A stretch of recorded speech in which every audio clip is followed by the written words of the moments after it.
Good morning, good afternoon, or good evening, wherever you're tuning in from. It's Keith Couch with Rush Truck Centers in Greeley, Colorado, and Rocky Mountain Peterbilts on YouTube. And I am joined by Ryan Byers, the owner of Front Range Compliance and DOT University. Good morning. Good morning. Welcome to the Truck Around and Find Out podcast. Keith, you missed a spot. That's funny. That's okay. But hey, everybody knows who they're listening to by now, right? So Keith, how you doing, man? Doing good. We missed you on the last episode. Yeah, sorry. You were out moving some trucks, I hope. Yeah, it was panic mode. Deal's falling apart, and it's like you got to go try to keep the deal together, and we were able to. So I'm so happy to hear that. Happy to hear that. Any additional movement you seeing? Any type of excitement? Anybody getting a little bit fired up? Maybe start buying some trucks. Business has picked up a little bit. Okay, and I'm not going to do cartwheels yet or anything like that, but it has picked up. That's fantastic. Yeah, the phones were ringing until this week. well, that is good. If your phones are ringing, that means our phones are definitely, hopefully, going to start ringing too. Yep. Not that you're sending us business, but if people are excited about trucking transportation again, I think that's good for everybody. Good for all of us. Which is also why we're kind of looking about expanding or pushing our podcast into the features of jobs in transportation. I think that it's time for people to realize what this profession's all about. Yeah. The great people that we have kind of in that. So Keith, you have any big weekend plans? It's America's 250. We're of course releasing this on Tuesday after the 250, but we're recording it on Thursday before. So what's your plans? We're going to do a little bit of camping, just a couple nights up at Carter Lake. Carter, okay. Mm-hmm. I figured you'd be heading back up to Horsetooth. Seems like that's one of your favorites. Oh, yeah, it is, but all the spots were taken there. Yeah. Originally, we were going to go back to Lincoln, Nebraska. Had an uncle pass away this last year, and they were going to intern him at the military cemetery in Omaha. But you cannot do that on a holiday. Really? Or a holiday weekend. Oh, okay. So we're going to have to do that some other time. So we had originally planned on going up to Mount Rushmore, but postponed those because we're going to go to Lincoln, and then found that out. And then we get to checking back up there at Mount Rushmore where we were going to go, and all the spots are gone. Yeah, so, I would imagine this weekend Mount Rushmore is going to have a rush. Yeah, pun intended. Yeah, what a spectacular monument. And if I remember right, my folks and I'd have been about 9 years old. We were at Mount Rushmore for the 1976 for the bicentennial. Okay. So I was kind of looking forward to maybe being up there and saying I was there at the 200th and the 250. Can't prove I was there at the 200. I'm just not sure, and neither are my folks. Gotcha. And what we're calling this, is it the semi-quince? I lost it. The semi-quincentennial? Is that what they're calling it? I'm not sure. It's too big of a word for me to even try to say. But we don't even talk about words like that in Nebraska. I was really trying to find I was really trying to find some good fun facts about America's 250 and that kind of thing. And everything I found either wanted to talk about football, the soccer, the soccer games going on because, everybody's excited because it's that time. What do they do? The soccer games every 5 years? Is that what it is? Every 4. Oh, every 4 years. I couldn't even Luke tell you knows that. more about soccer than both of us combined. I just know one team's supposed to put the ball in the net, and it's a really big net. So I'm and like, the goalie doesn't have to wear the same uniform as the other players. Yeah, that's about all I know. That is true, and so the ball's black and white. It sounds like America's doing really good, but again, I guess a win is a win. I don't know, but then as I was researching it, I was looking for other articles, and I just found a bunch of garbage and nonsense of people talking trash about America. And I was like, that's BS. We got such a great country here, so have a fun and safe weekend. I don't think we have it personally any weekend plans. My original plan was to sit in my backyard and watch all my neighbors see if they could burn the country down because it's last year. We did it at the house, and my wife was convinced from our front yard that we're looking at downtown Windsor, and I could literally stand there and talk to her, and I have a compass in hand, and go like this and be like, okay, Windsor's over here, we're looking at LaPorte. No, that's downtown Windsor, you know. And, you know, when the wife is convinced that that's downtown Windsor, what do you say? Yeah, honey. So then the night the fireworks started, and I guess they shoot them up over the Windsor Reservoir or whatever, right down there in downtown. Yeah, you could kind of see all these trees because, like I said, trees are right here, and fireworks are over yonder. And she just kind of just bewildered. She's like, I just don't understand why I can't see them. I was like, well, you know, it could be because, you know, that's not downtown Windsor. We're looking to the north, northeast or northwest here. And, but anyways, so apparently the year has gone by and she has forgotten that entire conversation because we were talking about it, what we're going to do this weekend. And I was like, I just want to sit in the backyard.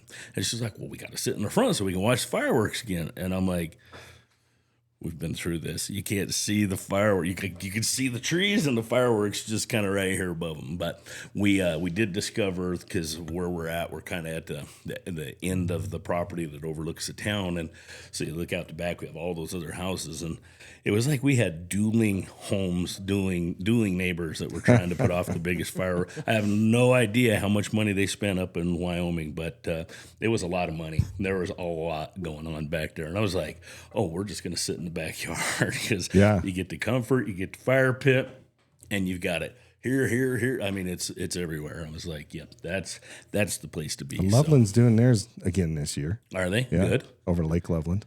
Okay. We used to be able to sit right on our front porch. Yeah. And sit in lawn chairs, just watch them. Gotcha. But the trees are all so big around us now that probably works really well. You're out sitting in your front porch. You've got your favorite neighbors across the street, and you know that are not of the same view as you, and you get to see the fireworks. Yeah. You going to display your Trump flag while they're there too, just to see if you can get under their skin a little bit. Yeah. No, I bought some America 250 flags. They came and they're super cool. Apparently, I didn't look at the size of them because I was like, okay, well, I can put this one behind the golf cart when I'm done when we're driving the golf cart, because our neighborhood does the parade. So we're gonna try to Saturday we're gonna decorate the golf cart. So I got one for the golf cart, and I was like, well, then I could just put it and hang it on the house too, you know, on the house flagpole. And it came to me, and it's about as big as a ginormous flag. I did not apparently pay attention to the size. I was like, man, this package is awful big. I started unfolding it, and I was like, oh boy, I don't really have a place to hang. I don't even have a wall that I can hang this thing like up on. 15 feet long. It's ginormous. Really? I was like, Holly's like, oh, what are you going to do? Put that on the garage door? I was like, I think I am now. Yeah. So probably Saturday morning I'm going to go out and figure out how to get that stuck on our garage door, at least for the day, and that kind of thing. I was very surprised. I was like, I don't even have a flagpole big enough for that. Well, I don't have a flagpole anyways. I don't know if my HOA would, or I don't know if I think we're in a metro. Metro district or HOA. I don't know. I think Metro District's better if you got to have one. Well, you're probably both.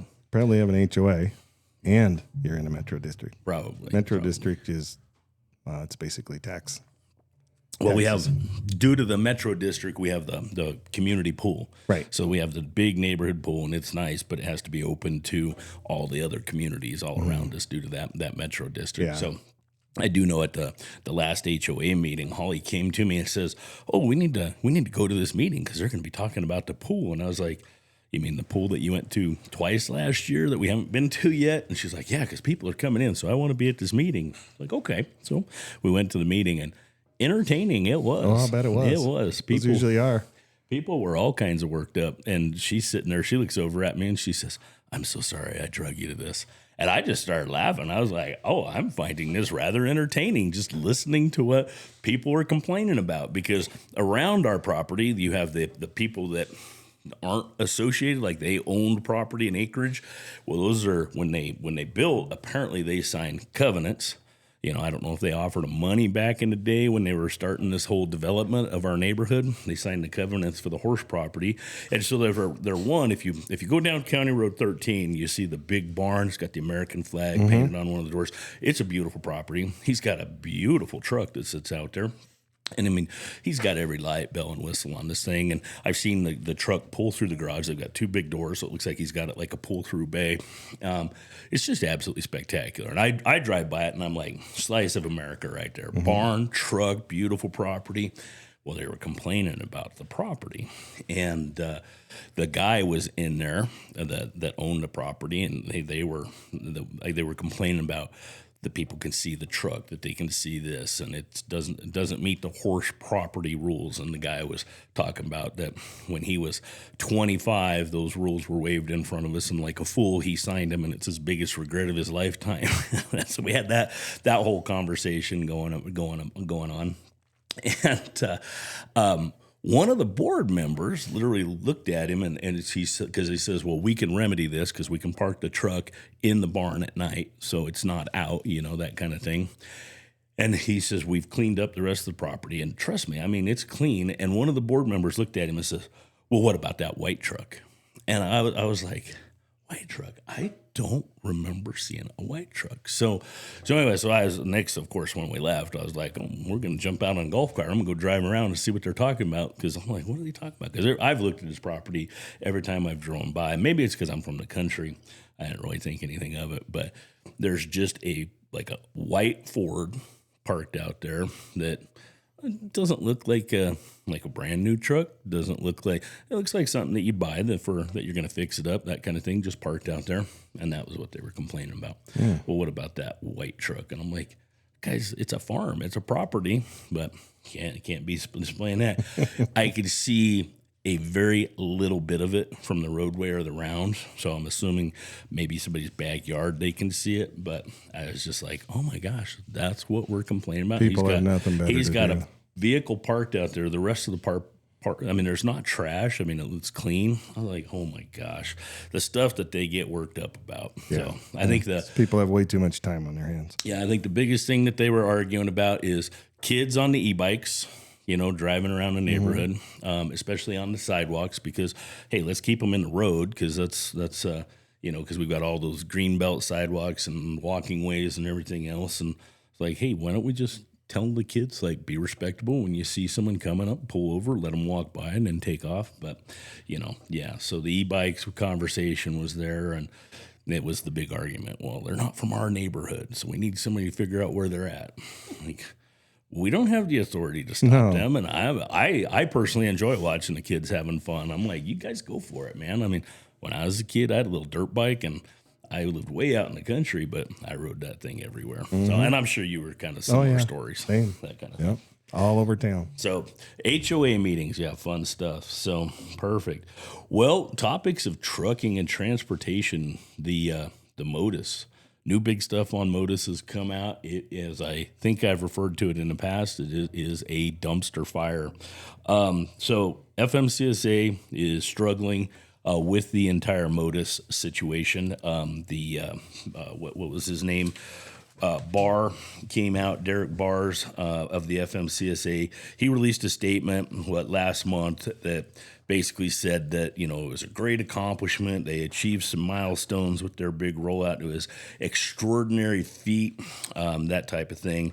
And then he referred to that it did have some minor technical issues. And I think in the podcast I referred to as minor technical issues. His minor technical issues were resulting in people getting shut down, put out of service because they couldn't keep their authorities up. They couldn't get their updates done. So they finally have recognized that is an exact problem. So as of right now, the biannual registration requirement has been put on hold. They don't have an end date for the termination of that. So if it was somebody that was an update was due anytime after June 1st, they're going to be looking the other way or allowing you to proceed on without any type of retribution or suspension, because that's one of the things that system does too. Is when a U.S. DOT number goes 30 days past due, that's an interstate, it automatically revokes their authority to operate in interstate commerce. So so the FMCSA has temporarily suspended that whole situation. So yeah, there's that. So anyways, so that's a little bit of tidbit. Don't know when the MOTUS is going to be running a little bit better. The whole situation reminds me personally, Keith, of the clearinghouse. I know you didn't have a whole lot to do with that when it rolled out, but it was also a complete dumpster fire. I know companies that still haven't got their clearinghouse working, and you know what? That's because they gave up on it and never went back to it. Overall, the clearinghouse is working really good, which I will say this, I thought today would be a really good day to do our biannual update on the FMCSA clearinghouse because we get the results, see where we're at mid-year review. They still have not published. They were all the years leading up to last year. Every month they were putting out their report of their drug testing numbers, but their last numbers that they put in was the end of December 2025. So still, I don't know where we're at for testing for this month, or for this year. I thought it'd be interesting halfway through to see if marijuana was still taking the cake. I think we all know it is. Probably. Yeah. Probably, that kind of thing. So perfect. All right. Well, I guess our next topic, we're midsummer now, right? So yes. With coming midsummer comes probably some heat exhaustion and some stuff like that. So doing a little bit of research here, we're talking, and some experience of ears and eyes. I thought maybe we could talk a little bit about some summer truck driving safety tips, some things like that. Would you have any thoughts on that topic? Well, you probably see what truck drivers call alligators laying on the road, tires that have come apart. You got big strips of rubber laying on the road, and they call those alligators. Yeah. And this is the time of year. You got hot road surfaces, heavy loads, and this is when you find out how good your tires are. So tires is probably number one as far as failures when it gets hot. Yeah, I've been noticing a lot of road alligators running down the highway and everything else. And it's progressively becoming more and more that type of thing. And I know there was a lot of talk, at one of the safety meetings at CMCA here in the past that was about some of the lawsuits that are getting levied now against trucks that lose a tire that cause a crash, that's causing them to come in and really look at, your safety program. Are you changing your tires? What is your tire program? That type of thing. So, tires pop and tires blow, but you want to keep it attached. Yeah. Well, a lot of carriers, they try to run those tires till there's zero life left in them, or negative life, right? We kind of run into that. I know when I'm teaching the classes, we talk about tread depth. So, 4 30 seconds on the steer, 2 30 seconds on everything else. But I tell everybody, look, when you're running a preventative maintenance program, you don't want to be at the 4 and 2 30 seconds. You don't. You need to have a tire life program that when a steer gets down to 6 30 seconds, probably time to start moving it to another axle.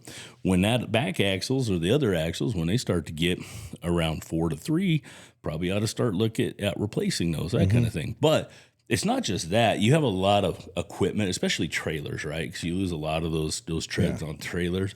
There's a lot of sit time, and trailers are kind of the bane of existence for DOT safety programs. Yes. So I think that, as those trailers sit, those tires are in the sun, they start to rot, dry rot. So drivers, when they're doing their pre-trip, really pay attention to that dry rot. So I kind of describe it, when you first start to see that dry rot appear, where the sidewall kind of meets the tread cap, and you start to see that little cross hatching, that rot that from the sun. As you start to see that, that's when it's time to start paying attention. But if you look at it and you start to see, well, now the little pieces of rubber are falling out, you start to see those little gaps. The tire's telling you. It's communicating with you. It's saying, hey, I'm about ready to shred. Especially if it's a recap. Oh, yeah, absolutely. I'm not a recap fan personally, but I would never run them. Oh. But I know lots of people that do. So. Well, yeah. I think it's just straight up a money thing, right? To try to get those cheaper tires. It is. They're pushing through. And they're getting more and more expensive. Yeah. We just put, matter of fact, getting put on this morning, 14 brand new tires on a heavy haul that was traded in. I gotcha. We're over $10,000. Wow. Yeah. For tires. So. Yeah. And we get a good deal. Yeah. Because we buy a lot of tires. So. Well, it's tough. I mean, it's hard, but I'm one of those freaks that I just had new tires put on my pickup, and I love new tires. Yeah. I just love it. Yeah, I need new tires on mine too. Mine aren't wearing even. They're, for whatever reason, they're what is it? Is it called cupping when they start to wear? They're a little higher on the front than they are on the back.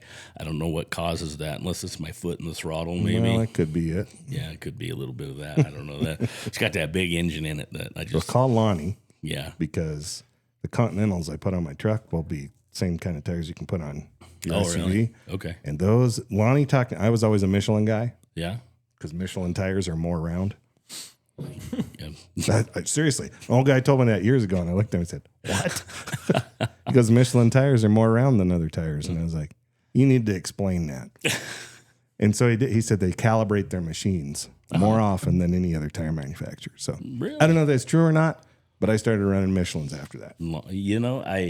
I think I will call Lonnie just for the good old sake of getting. But tell him you want the Continentals. Continentals. Okay. Lonnie talked me into these Continentals that I put on my truck, and I had them on my previous truck and could not believe how much quieter they were, how much better they were in snow, ice, and rain. Yeah. And water.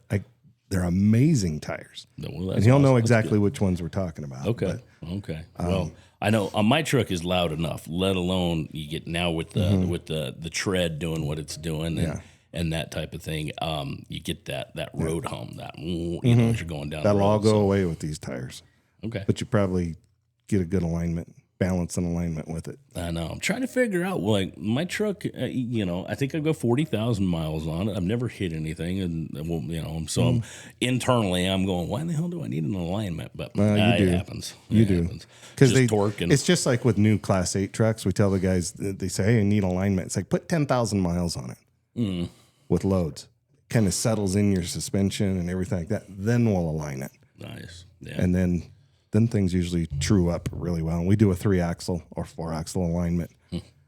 So you line the front and the back, get everything going in the same direction. Nice. So. I just had this ingenious idea, of course, joking aside, but we could run it down to Southern Tire Mart with Lonnie, and we could just walk over and go visit old Becky at E&K. We haven't stopped by there in a day or two. Oh, yeah. Holy cow. I have an old client, not my client anymore, little trucking company. Got themselves in some hot water years and years ago, and my relationship with them actually started on my enforcement days. I actually did an audit on them. Well, that audit then ended up leading to them getting themselves into more hot water, and she called me and helped me fix their program years ago, right? About 2013, right when I was really in the thick of starting a business and that kind of thing. And they took on a situation that was, wow, it took me a year to get their program fixed. Well, this old gal used to call me, and you could not get her off the phone. There were days, that she would call me, and I would just set the phone down and walk away from it. And I'd just come back 20 minutes later, and she would still be talking to me. No joke.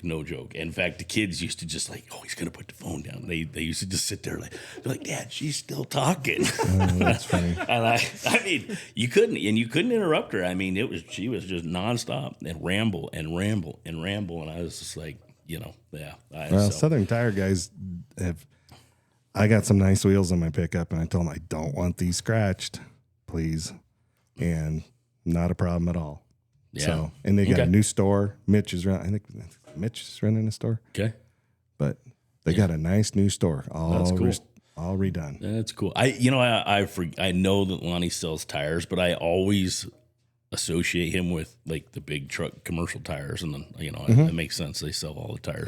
Never dawned on me I should go down and see Lonnie. But Lonnie, if you're listening, I'm gonna be coming to see you here pretty soon. Get him some Continentals.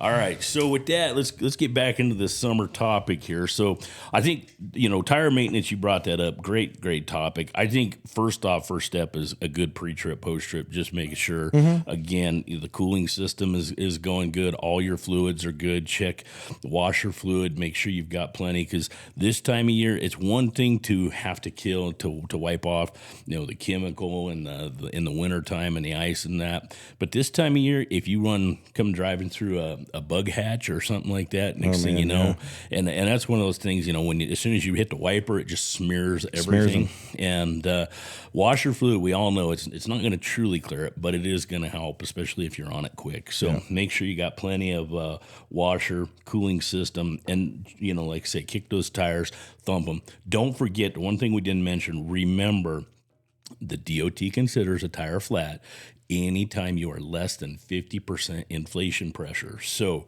don't smack the tire, don't kick the tire.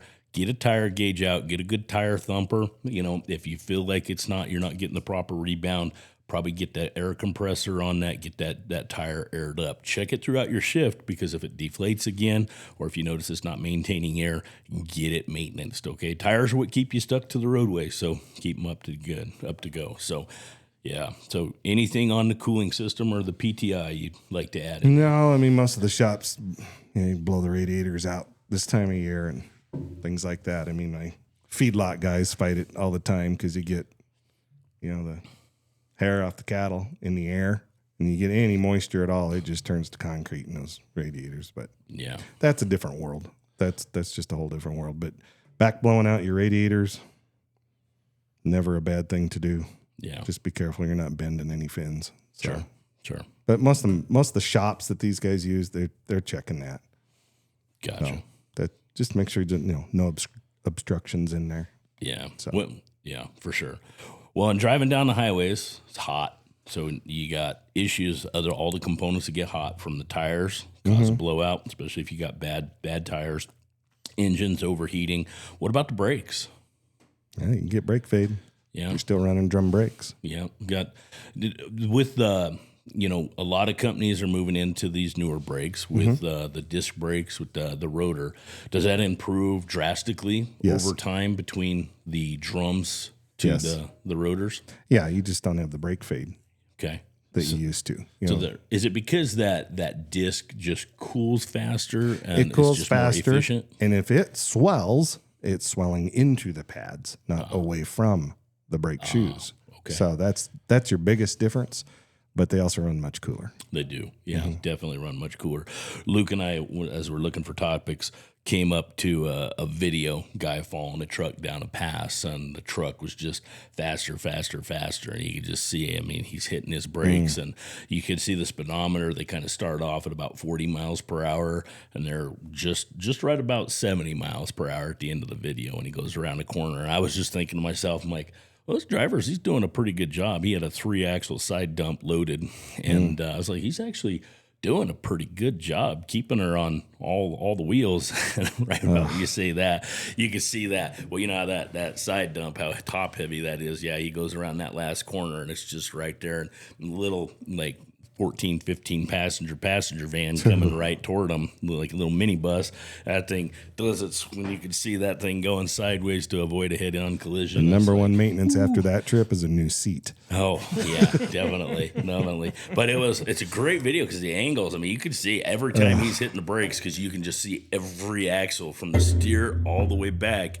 You could just see just smoke just barreling out. It's he's at that point, he's done. I got asked one time by a guy, why are we going down so slow? And I said, because I can go down this mountain as many times as I want too slow.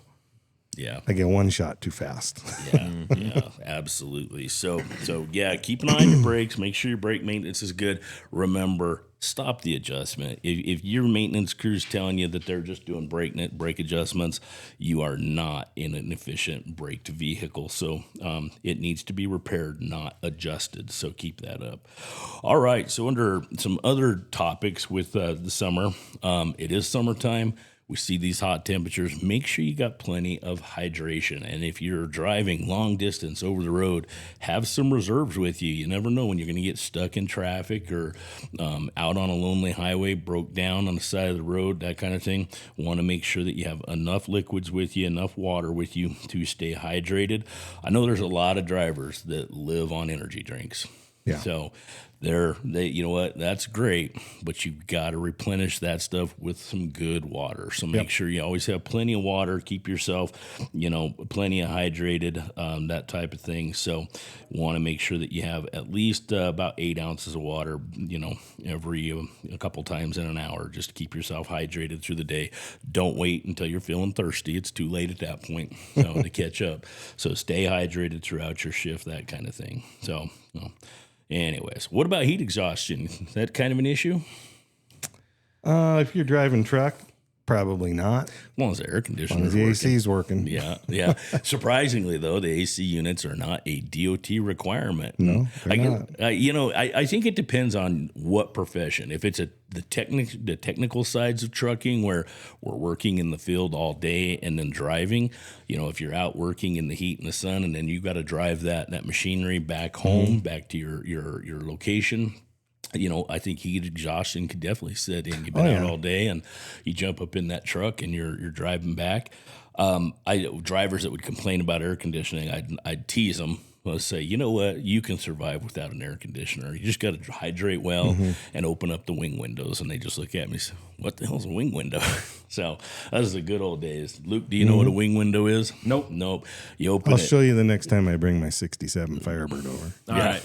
You know how the old farm trucks were. The first time you open that wing window for the first time of the year, you probably need a respirator. You'd open it. It's a side window that you kind of open, and it catches the wind that's coming around the windshield, and it blows it straight into your vehicle. And it's it's tips as good out as an air conditioner you can get in the middle of summer. So it funnels it in. Oh, okay. Yeah. Gotcha. And but the first time you open it in the year, Yep. I mean, it's going to find the moths. It's going to find the everything. Well, hopefully most of the people we're talking to don't have to. Yeah. That doesn't have. Of course, they don't even have wing vents anymore. So make sure your trucks are well maintenance. Keep them up. Not saying we shouldn't have an air conditioner, because you definitely should. That kind of thing. If you're out working too, you want to make sure you're protecting yourself from the sun. I think that sun contributes also to the heat exhaustion. Oh, yeah. It just wears you and drains you and dehydrates you, because you're just drying out. Yep. So, sun's tough on you, especially later in life. I know. I noticed lots of people that have had skin cancer removed. So. Yeah, absolutely. Well, I noticed at least for part of every year, I've got one arm and one side of my body that is clearly darker than the other side, and that's going to be, that left arm that's sitting there at that window. Just kind of my kids used to tease me about it all the time. So so wear some sun protection, protect yourself from there. Okay, what do you think about weather? Navigating different types of weather, things like that. Well, you never know. Tornado Alley, going through there. What's the best way, do you think, drivers to keep alert of the weather and aware of the situations?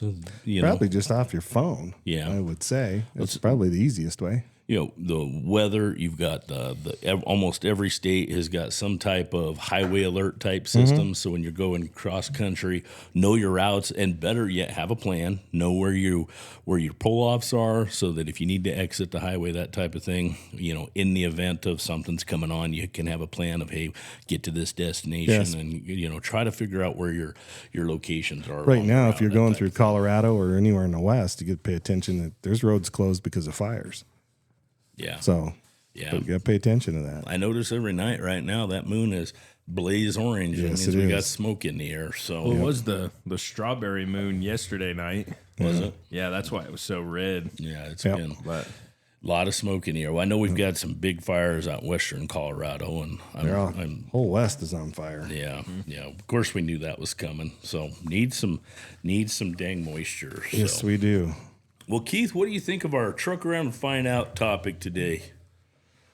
Well, this is the one Luke found. Yeah, Luke was talking to us about this one. Mexican fuel firms tied to cartel case. The U.S. is going to sanction them. So, Luke, this was cartels stealing fuel from the U.S. and taking it to Mexico. Not Mexican fuel coming to the U.S. No, unfortunately not. So they're getting the big gas trucks, and they're getting the gas wholesale basically, and they're taking it over the border and selling it for way increased prices, I'm guessing. And it says in this article that it's their second highest source of income for the cartel gangs that are running this. That's what blew me away. Yeah. That's incredible. Plus, it's like I said, you can compartmentalize these things. Mm-hmm.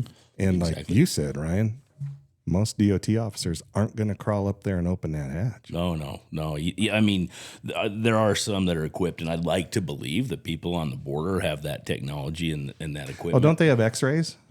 They can look in there and see the different compartments? They do, but, the cartel's always a step ahead. They can have a liquid and then a tank within, or hide stuff within. Or I mean, these guys are, it's a criminal empire. I mean, it's not just a group of guys that said, hey, we're going to go rob a bank. Like, these guys have learned how to do crime and violently, and they're really good at it, and they got enough of them that, hey, you arrest 2 or 3, there's thousands more, or millions. I mean, it's not a tiny organization. But, I think when we were really talking about this, I think the one thing that kind of puzzles me that I'd be curious to know is we spend a lot of time looking at what's coming in.